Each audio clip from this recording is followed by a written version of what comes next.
Hari Om Rama Krishna Hari Om Rama Krishna Hari Om Rama Krishna Hari Om Hari Om Rama Krishna Hari Om Rama Krishna Hari Om Rama Krishna Hari Om Hari Om Rama Krishna Hari Om Rama Krishna Hari Om Rama Krishna Hari Om Hari Om Rama Krishna Hari Om Rama Krishna Hari Om Rama Krishna Hari Om Hari Om Rama Krishna Hari Om Rama Krishna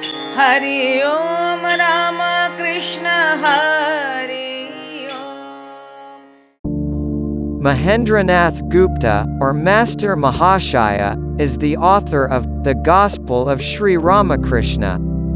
He was so impersonal that he never used his name in the entire Gospel.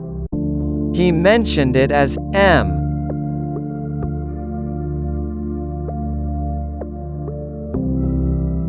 When Mahendranath Gupta visited Sri Ramakrishna for the first time, the maid was about to leave the room after completing her work.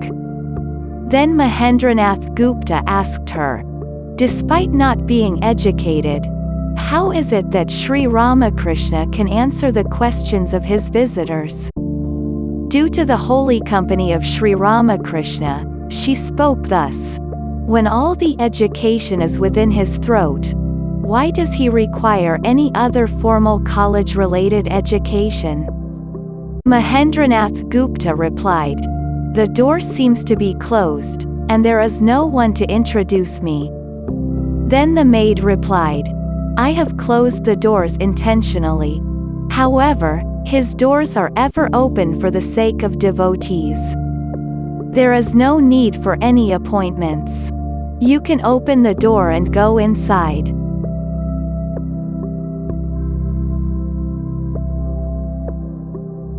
Mahendranath Gupta went inside accordingly and introduced himself to Sri Ramakrishna. Mahendranath Gupta had the following discussion with Sri Ramakrishna. Sri Ramakrishna, are you married?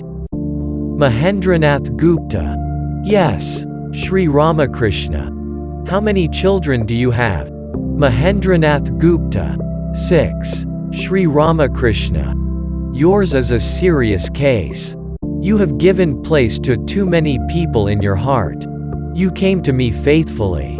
Therefore, I will admit you to the hospital but cannot assure you of recovery.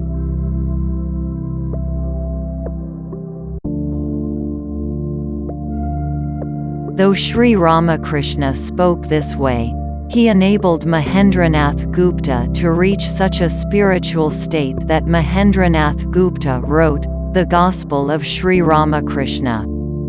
Thus, Mahendranath Gupta became one with Sri Ramakrishna through his behavior pattern and entered his kitchen cabinet. Mahendranath Gupta was alive till 1932. Devotees used to visit Mahendranath Gupta. In his last days, Mahendranath Gupta resembled Sri Ramakrishna due to his unwavering faith and constant contemplation of Sri Ramakrishna. Once Sri Ramakrishna described Mahendranath Gupta thus, he is 100% purity personification.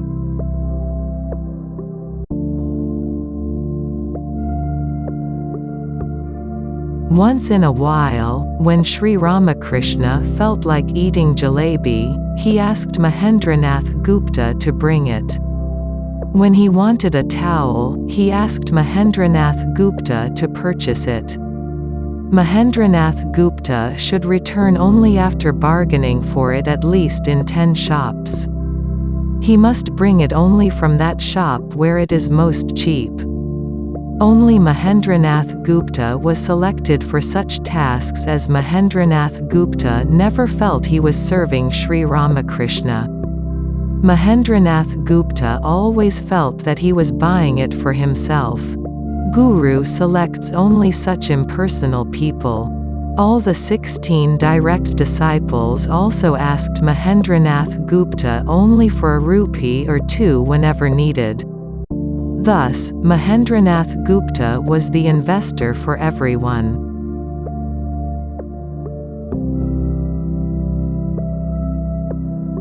Mahendranath Gupta worked for Ishwara Chandra Vidyasagar. One day, when Ishwara Chandra Vidyasagar criticized Sri Ramakrishna, Mahendranath Gupta said, "You can rebuke me if there is any flaw in the conduct of my duty. But you have no right to criticize Sri Ramakrishna." Saying this, he resigned from his job. Such was his devotion.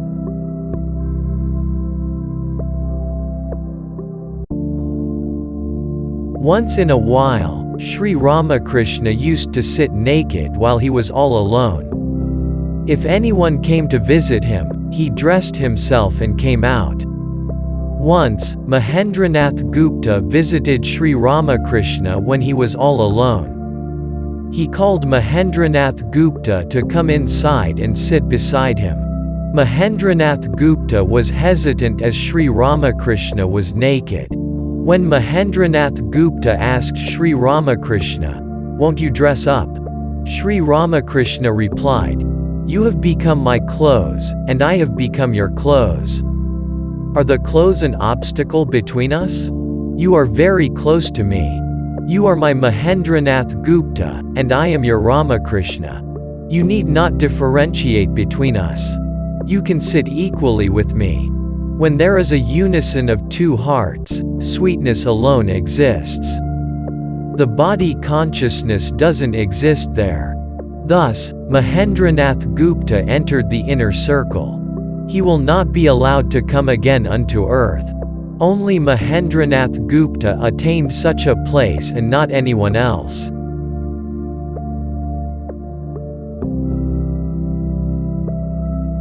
Once, Sri Ramakrishna asked Mahendranath Gupta, "Mr. M, you seem well educated and well settled in a job. Then why do you come to me frequently?" Mahendranath Gupta replied, "O Ramakrishna Deva, I may seem educated. But the love, knowledge, compassion, and broad feelings I see in you, I cannot find them in anyone else. I come to you as these attributes attract me. I did not see Rama or Krishna. They killed the wicked people. Though I did not see them, you seem greater than them. You are not killing the wicked people but killing the wickedness within them. Wicked people are not your enemies. It is only their wickedness that constitutes your enemies. I did not see you possessing any hatred for anyone. Therefore, I come to you frequently."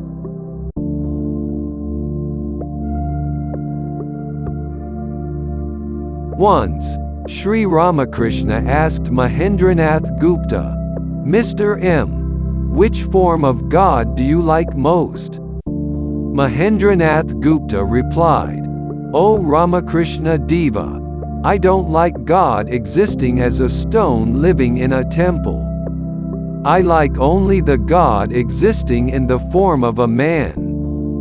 Then Sri Ramakrishna replied, "You are able to recognize me.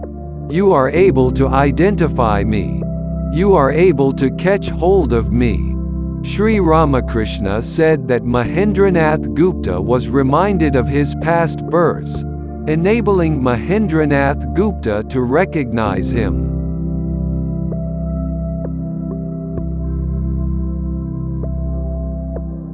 Once, Sri Ramakrishna asked Mahendranath Gupta, "Mr. M, do you find any egoistic tendency within me?" Mahendranath Gupta replied, "Yes, I find a tiny egoistic tendency within you."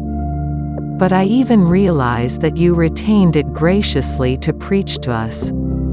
Sri Ramakrishna replied, "I did not retain it, Mr. M. It is Mother who retained it."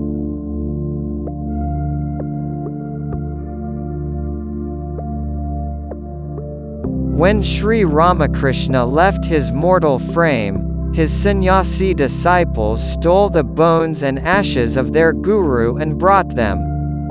Then Mahendranath Gupta took some ashes and put them into his mouth. The other disciples were surprised by his act. Then Mahendranath Gupta said, "Until now, we have considered Guru external. It was okay, even if we were careless. But from now on, we have to view him internally. It is only to warn myself that I should not be careless anymore that I am eating these ashes of Gurudev. I am eating these ashes only to pray him grant me the strength to abide by his words and attain purity."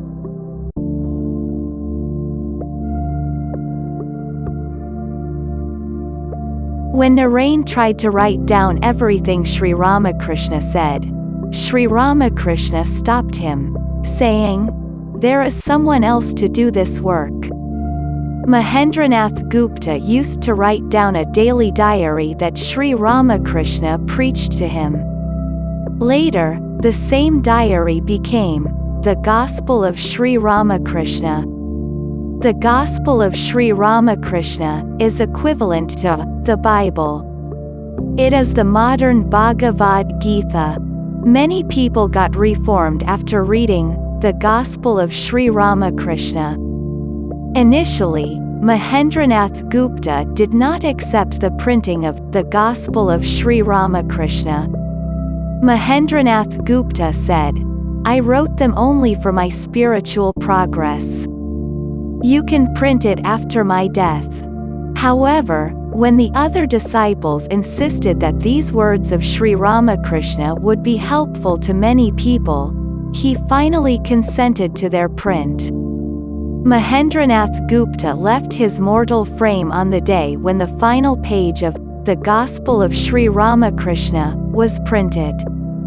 That body came only to bring that book unto earth. Once the work was finished, the body vanished. Mahendranath Gupta said, "Sri Ramakrishna's very name is music to my ears." Sri Ramakrishna said, "Mr. M, do you know who resides within the heart? It is the nameless and formless one." On his visit to Mahendranath Gupta, Paul Brunton said, "His words are very pure. But after seeing him, I felt in his presence that his purity is much greater than his words."